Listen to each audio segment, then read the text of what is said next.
Baik, assalamualaikum warahmatullahi wabarakatuh. Halo teman-teman mahasiswa semua yang saya cintai dan saya banggakan. Nah, ini saya sekalian pulang tanpa berpanjang lebar lagi. Pada video kali ini saya akan menyampaikan materi untuk pertemuan ketiga yang membahas tentang pengantar dasar fasilitasi. Dan saya harap teman-teman sekalian nanti dapat informasi baru, informasi yang semoga aja bermanfaat untuk saat ini dan kedepannya gitu. Sebelum kita mulai videonya, jangan lupa untuk subscribe, kemudian juga tekan lonceng notifikasi supaya teman-teman sekalian tahu ada video-video baru berkaitan dengan kelas teknik fasilitasi, dan juga share video ini ke teman-teman lainnya supaya kita semua bisa berbagi ilmu pengetahuan. Tanpa berpanjang lebar, mari kita mulai video berikut ini.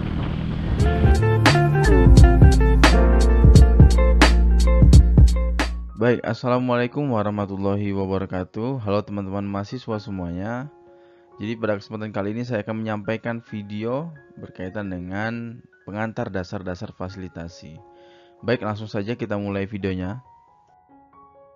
Baik, nah untuk slide yang pertama ini saya akan menyampaikan berkaitan dengan ada apa sih dengan fasilitasi, kemudian mengapa kita mempelajarinya, kemudian mengapa fasilitasi ini is a thing di era sekarang gitu. Jadi perlu saya sampaikan saat ini bahwa memang terjadi perubahan paradigma atau peralihan paradigma di mana dahulu masyarakat itu dikategorikan sebagai seseorang yang membutuhkan, sebagai seseorang yang tidak punya pengalaman ataupun minim pengalaman dan juga tidak punya pengetahuan sama sekali.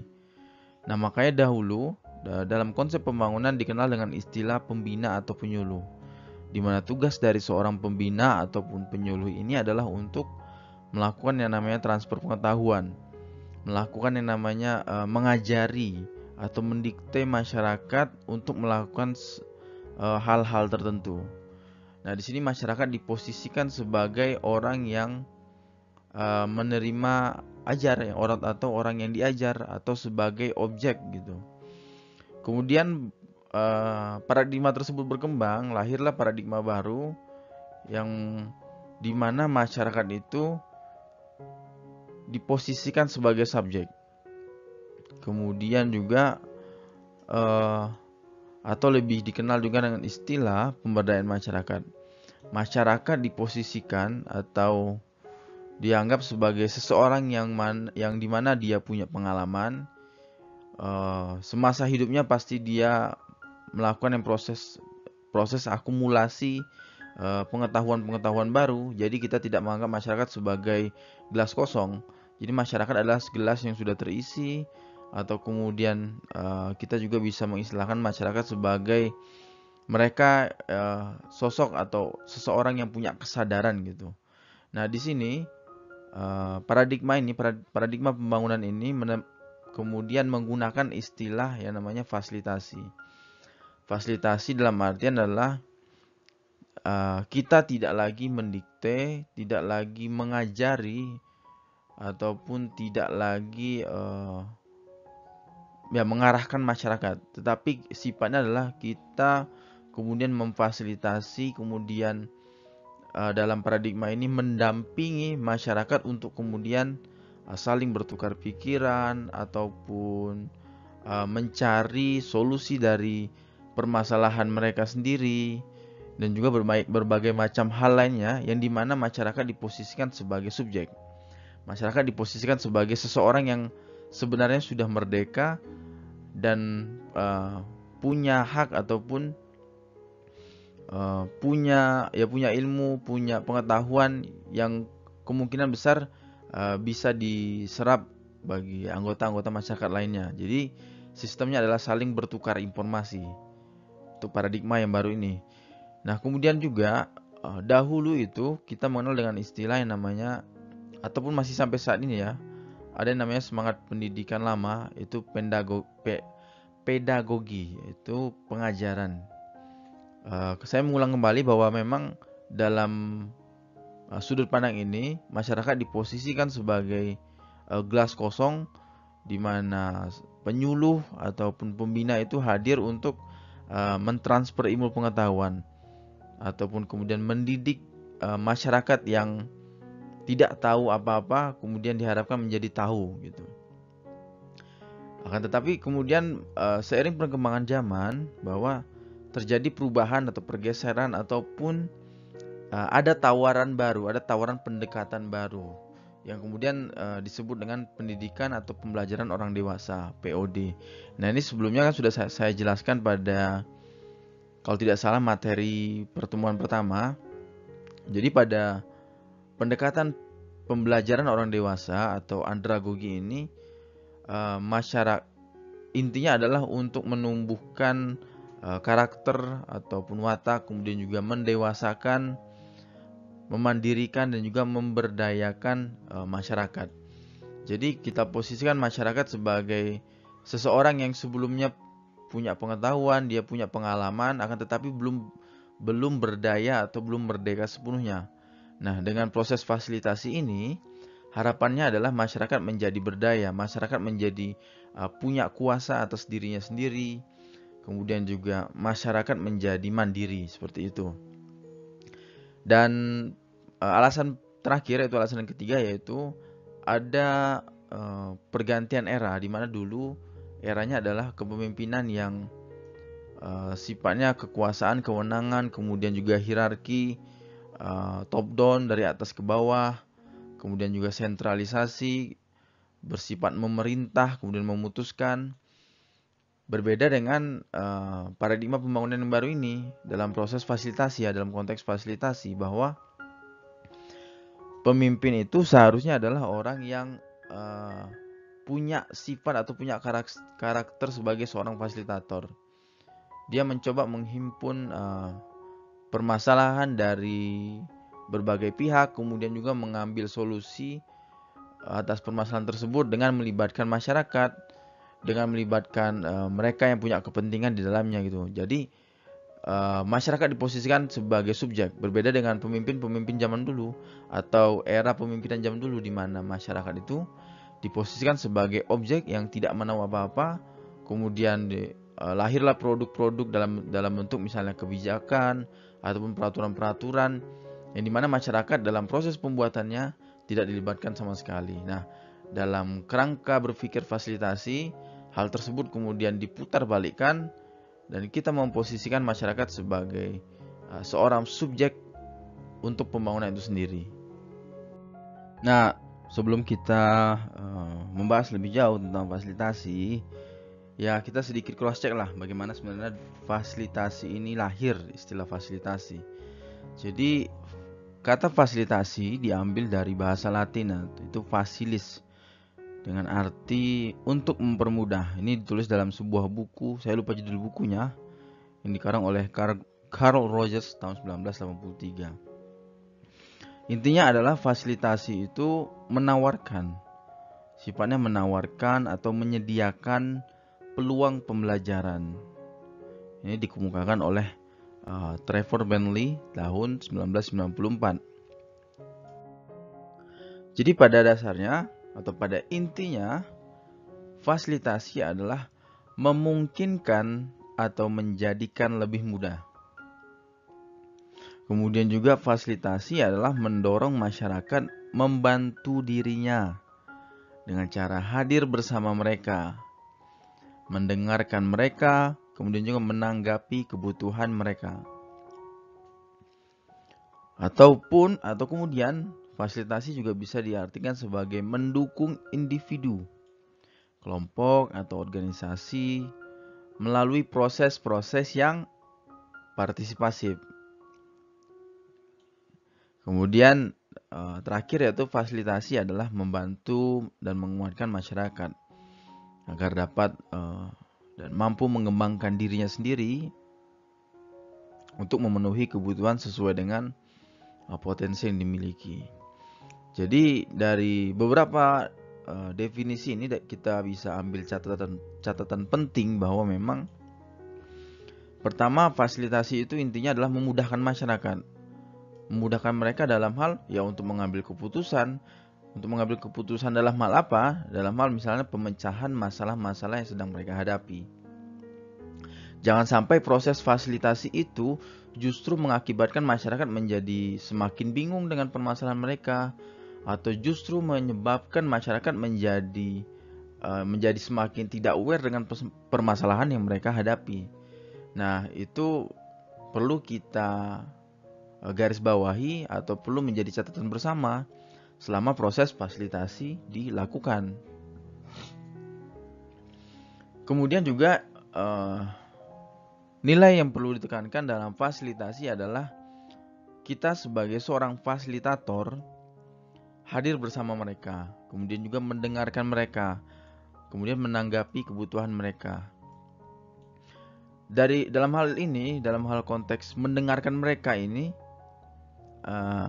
menjadi aspek yang hilang apabila kita hadir sebagai seorang penyuluh atau sebagai seorang pengajar gitu, dimana fungsinya, dimana tugas utama kita adalah hanya mentransfer ilmu pengetahuan. Kita tidak memberikan kesempatan atau peluang kepada mereka untuk berpendapat, untuk bersuara. Dan kemudian kalau dalam proses penyuluhan atau mungkin juga dalam proses transfer ilmu yang dilakukan oleh pembina dan penyuluh, ketika peserta didik itu berbicara, sifatnya hanya untuk bertanya, bersifatnya hanya untuk mengkonfirmasi, tidak memberi masukan, tidak dalam artian memberikan saran, tidak dalam artian memberikan opsi-opsi lain sebagaimana sudah disebutkan oleh seorang narasumber gitu. Nah, di sini dapat diambil poin pentingnya. Jadi kita sebagai seorang fasilitator yang melakukan fasilitasi harus mendengarkan mereka, kemudian menanggapi kebutuhan mereka.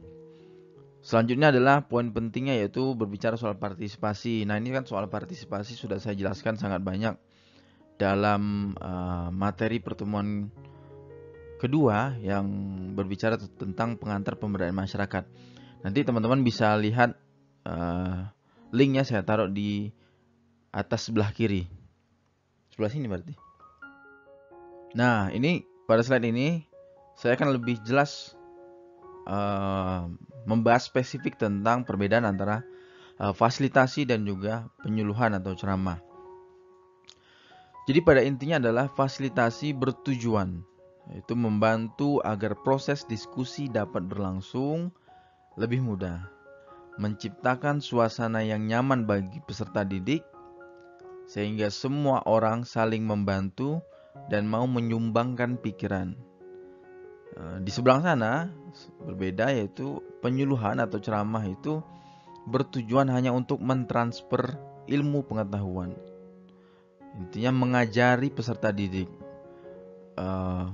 memberikan materi ilmu pengetahuan atau yaitu mendidik hal-hal yang sebelumnya tidak diketahui oleh mereka. Fasilitasi biasanya dilaksanakan oleh seorang fasilitator atau pendamping. Kemudian juga dalam sebuah forum tidak ada yang namanya dominasi. Berbeda dengan penyuluhan. Penyuluhan ini dilaksanakan oleh seorang penyuluh atau narasumber atau pembina.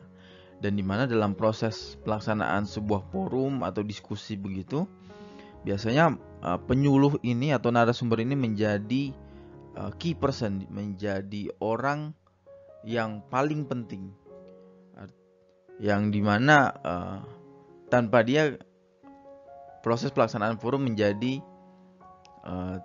tidak dapat dilaksanakan gitu, hampir 100% kemungkinan batal. Dari dua definisi sederhana ini dapat kita tarik kesimpulan diantaranya bahwa fasilitasi itu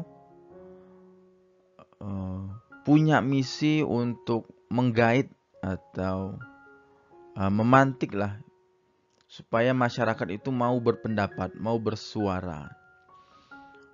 Masyarakat mau memberikan usulan, masyarakat mau memaparkan permasalahan-permasalahan yang sedang dihadapi. Berbeda dengan penyuluhan, di mana masyarakat diposisikan sebagai tadi gelas kosong. Intinya adalah kita mencecar berbagai macam informasi dan masyarakat dipaksa untuk menerima. Kemudian seberapa besar seberapa besar persentase ilmu pengetahuan yang mereka terima itu tidak menjadi urusan kita sebagai seorang penyuluh atau narasumber. Berbeda dengan proses fasilitasi. Seorang fasilitator harus memastikan bahwa mereka memfasilitasi dengan suasana yang nyaman. Salah satu contoh sederhananya adalah jangan sampai dalam proses fasilitasi ada sekelompok orang atau ada segelintir individu yang dia mendominasi forum. Biasanya dicontohkan misalnya kehadiran pejabat-pejabat desa, misalnya kepala desa atau kemudian kepala urusan atau kasih, yang kemudian kehadiran mereka tersebut justru membuat masyarakat yang hadir menjadi tidak nyaman. Mereka menjadi enggan untuk bersuara karena takut nanti implikasinya mungkin ketika mereka mengurus hal-hal administratif di desa dihambat atau dipersulit gitu. Nah, makanya dalam proses fasilitasi kita seorang fasilitator perlu memastikan bahwa peserta didik itu nyaman suasananya atau merasa tidak terintimidasi begitu. Dan juga yang terakhir yaitu dalam proses fasilitasi semua orang itu saling membantu. Tidak hanya fasilitator membantu peserta didik atau masyarakat yang hadir pada forum itu, tapi antar masyarakat mungkin antar masyarakat dusun A dengan dusun B, atau mungkin antar masyarakat RT A dengan RT B, atau antara Bapak A dengan Bapak B, mereka semua itu saling berkaitan, saling membantu, saling memberi masukan. Begitu. Berbeda dengan proses penyuluhan atau ceramah tadi.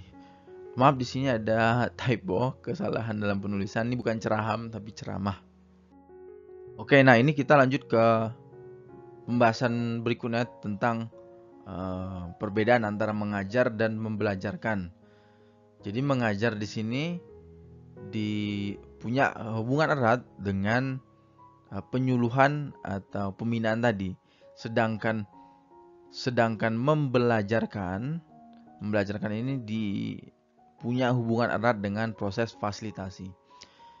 Jadi untuk sementara sudah tahu ya perbedaannya. Mengajar itu konteksnya dalam bahasan yaitu sebagai seorang penyuluh atau sebagai seorang narasumber atau sebagai seorang penceramah. Sedangkan membelajarkan ini konteksnya lebih kepada fasilitasi yang dilakukan oleh seorang fasilitator. Nah, dalam ilmu pengetahuan, pelajar ini mengajar ini pendekatannya adalah pendekatan pedagogi. Ya tadi kita menganggap peserta didik itu sebagai kelas yang kosong yang harus diisi. Berbeda dengan membelajarkan dalam proses fasilitasi, yaitu pendekatan andragogi. Salah satunya itu dicontohkan yaitu pembelajaran orang dewasa yang saya jelaskan pada pada presentasi video pertemuan kedua kalau tidak salah. Nah, di sini dapat kita baca bersama. Mengajar itu biasanya identik dengan guru bertugas sebagai mengajar, teaching. Sedangkan murid bertugas menerima pelajaran atau diajar. Begitu juga dengan penyuluh. Meskipun bekerja dengan cara yang lebih partisipasif, misalnya menggunakan media-media populer seperti kertas belangko, diskusi, kuesioner gitu. Tetapi sifatnya tetap sama. Intinya adalah penyuluh itu ingin mentransfer ilmu pengetahuan kepada masyarakat atau peserta didik yang hadir. Narasumber ataupun penyuluh itu dianggap sebagai juru penyelamat gitu dalam forum tersebut. Dan juga mengajar itu tujuannya adalah sekedar transfer informasi dari luar yang sering tidak relevan dengan realitas atau permasalahan yang dihadapi masyarakat. Makanya kadang sering kita temui dalam proses penyuluhan itu masyarakat sedang menghadapi masalah Mungkin dalam ini contohnya masyarakat menghadapi masalah namanya stunting lah, dimana ada pengkecilan anak gitu, beberapa anak mengalami gizi buruk, sedangkan penyuluhan yang hadir itu malah justru penyuluhan bagaimana agar hidup bersih dan sehat, bagaimana caranya untuk menjaga kebersihan kamar mandi. Jadi kan ada semacam tidak ada titik temu lah antara masyarakat dan narasumber gitu, ataupun penyuluh. Nah, sebaliknya di seberangnya yaitu di sini dalam proses membelajarkan, dalam proses fasilitasi itu menggunakan komunikasi multi arah. Baik itu dari fasilitator kepada para peserta didik dalam hal ini masyarakat, ataupun di antara masyarakat itu sendiri, ataupun tidak menutup kemungkinan dari masyarakat kepada fasilitator. Karena posisi fasilitator dan masyarakat adalah setara. Kemudian mengedepankan proses dialog dan prinsip kesetaraan. Tema belajar disesuaikan dengan keseharian masyarakat sehingga relevan dengan realitas peserta belajar. Karena nanti dalam proses fasilitasi itu ada yang namanya tahapan identifikasi. Jadi kita memfasilitasi atau membantu proses pembelajaran di masyarakat itu sesuai dengan kebutuhan masyarakat. Nah, bagaimana kita tahu kebutuhan masyarakat? Lewat tahapan identifikasi permasalahan itu. Dan pada intinya adalah membelajarkan itu mendorong peserta agar saling belajar, bukan mengajari. Oke, nah ini kita lanjut ke slide berikutnya. Masih membahas hal yang sama, yaitu perbedaan antara mengajar dan membelajarkan. Atau kalau kita tarik lebih abstrak lagi, perbedaan antara penyuluhan dengan fasilitasi. Dalam konteks mengajar, biasanya itu dilakukan oleh yang namanya ada guru dan murid, kemudian juga ada orang tua dan anak, ada penyuluh dan juga masyarakat. Berbeda dengan membelajarkan dalam konteks fasilitasi ya. Jadi ada fasilitator dan juga ada peserta belajar, ada fasilitator lapangan dan juga masyarakat. Berbicara soal peran, di sini guru itu dalam proses mengajar, guru dianggap sebagai keran air dan murid sebagai gelas kosong. Guru juga dianggap sebagai sumber ilmu, murid itu sebagai penerima ilmu. Kemudian selanjutnya masih dalam konteks pembagian peran dalam proses membelajarkan, ada yang istilahnya nama Johai jendela. Jadi semua orang itu menyumbang pengalaman dan pengetahuan, baik itu fasilitator ataupun peserta forum ataupun masyarakat dalam hal ini. Jadi setiap orang punya persentase kesempatan yang sama untuk menyampaikan pendapat, untuk menyampaikan saran, untuk menyampaikan permasalahan, untuk bercerita soal pengalaman mereka juga dan juga pengetahuan.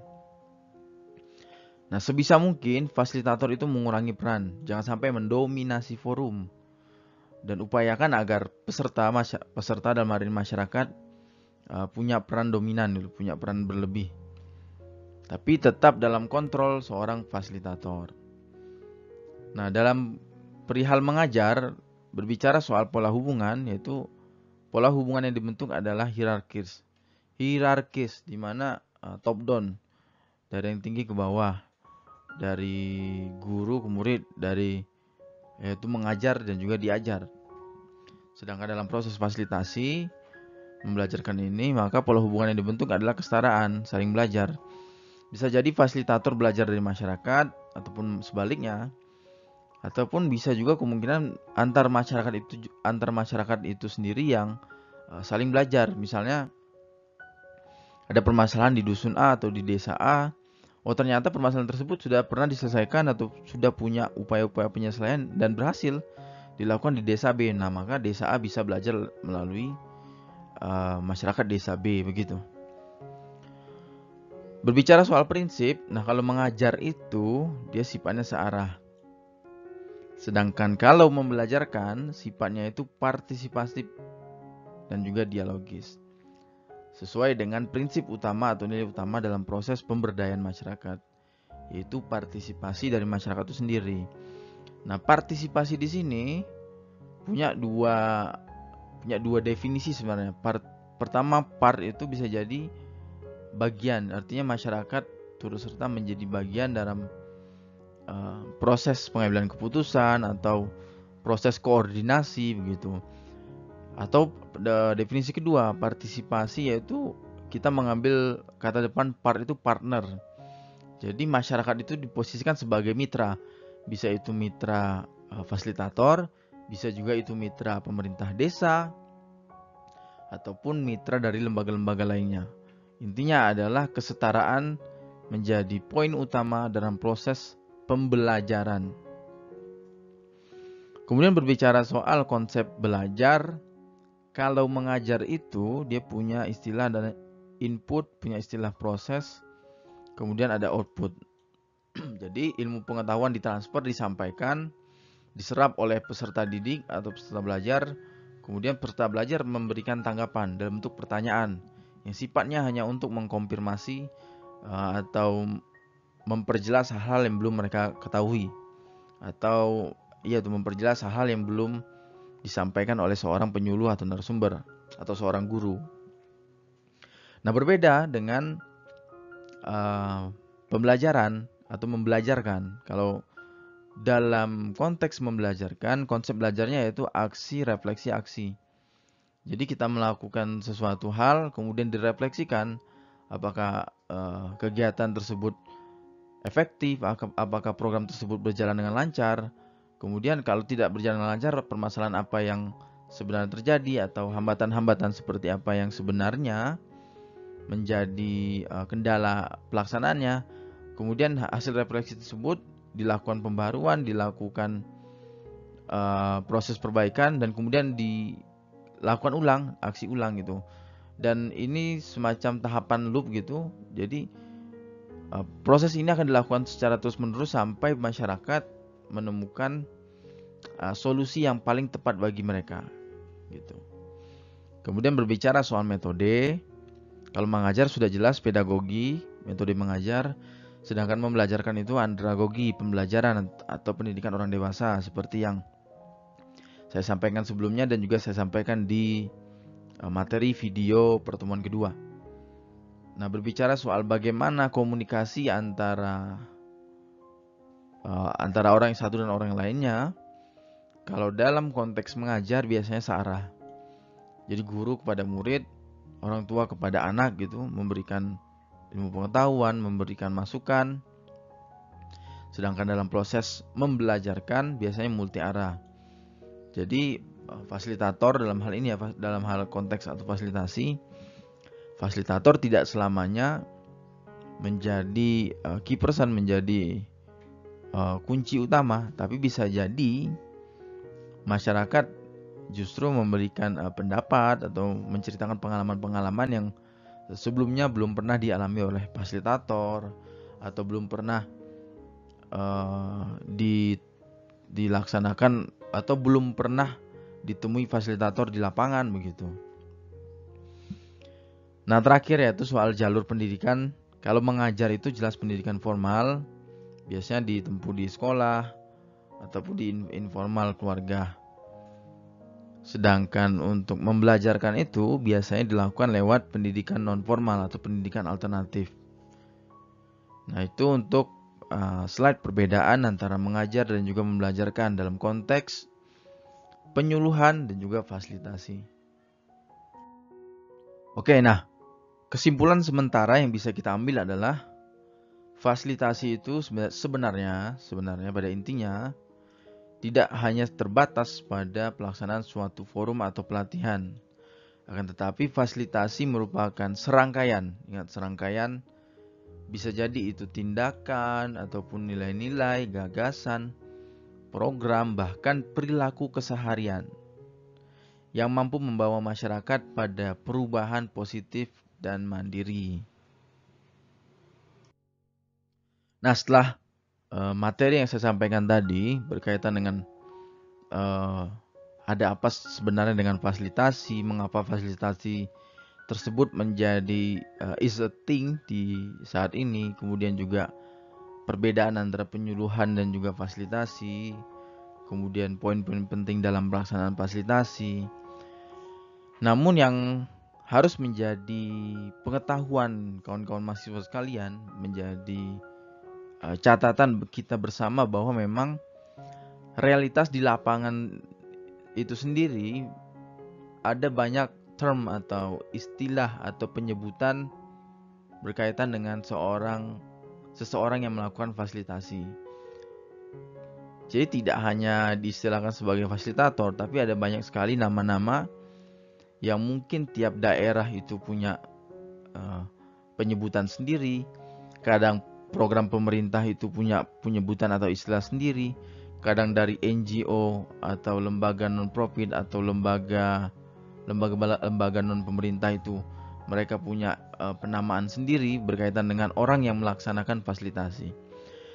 Tapi setidaknya berikut ini saya sampaikan beberapa istilah atau simbol yang ada di masyarakat yang biasanya melekat kepada seseorang yang melakukan fasilitasi. Pertama, bisa jadi itu disebut sebagai petugas penyuluhan atau extension worker. Kemudian juga ada yang menyebutnya dengan petugas penyuluh lapangan, ada juga menyebut dengan petugas lapangan, ada yang menyebut dengan pendamping masyarakat, ada menyebut CDO, Community Development Organizer. Ini biasanya dipakai oleh perusahaan-perusahaan, terutama perusahaan BUMN seperti Pertamina gitu. Kemudian ada fasilitator masyarakat, ini biasanya dipakai oleh pemerintah pusat. Itu salah satunya lewat, kalau tidak salah itu lewat program PNPM Mandiri, di mana dalam prosesnya itu, dalam kegiatannya ada namanya fasilitator masyarakat. Kemudian ada penggerak, ada motivator, ada kader. Kader ini biasanya ditemui lewat salah satunya itu kader posyandu, kader PKK gitu. Kemudian ada juga pengorganisir masyarakat. Tapi kita sebagai seorang akademisi atau masyarakat nantinya sebagai teman-teman sekalian yang nantinya akan menjadi bagian dari masyarakat atau justru menjadi bagian dari aktor utama yang melakukan fasilitasi, harapannya adalah tidak terkecoh atau tidak dipersulit dengan penggunaan istilah-istilah ini loh. Jadi harapan saya teman-teman sekalian intinya adalah sudah mengerti bahwa ada perbedaan mendasar antara fasilitasi dan juga penyuluhan, di mana proses fasilitasi itu mengedepankan yang namanya partisipasi masyarakat. Perkara masyarakat menyebut kita sebagai bapak penyuluh atau menyebut kita sebagai fasilitator atau menyebut kita sebagai kader, itu biar menjadi urusan mereka. Nah, kita tetap teguh pada pendirian kita bahwa kita punya tugas untuk memfasilitasi, hadir di masyarakat itu untuk mendampingi, bukan sebagai seorang diktator mungkin ya bahasanya, seseorang yang kemudian mendikte, mendoktrin atau menuangkan gelas ilmu pengetahuan atau mentransfer ilmu pengetahuan kepada masyarakat dan menganggap mereka semua sebagai orang yang bodoh. Tidak seperti itu.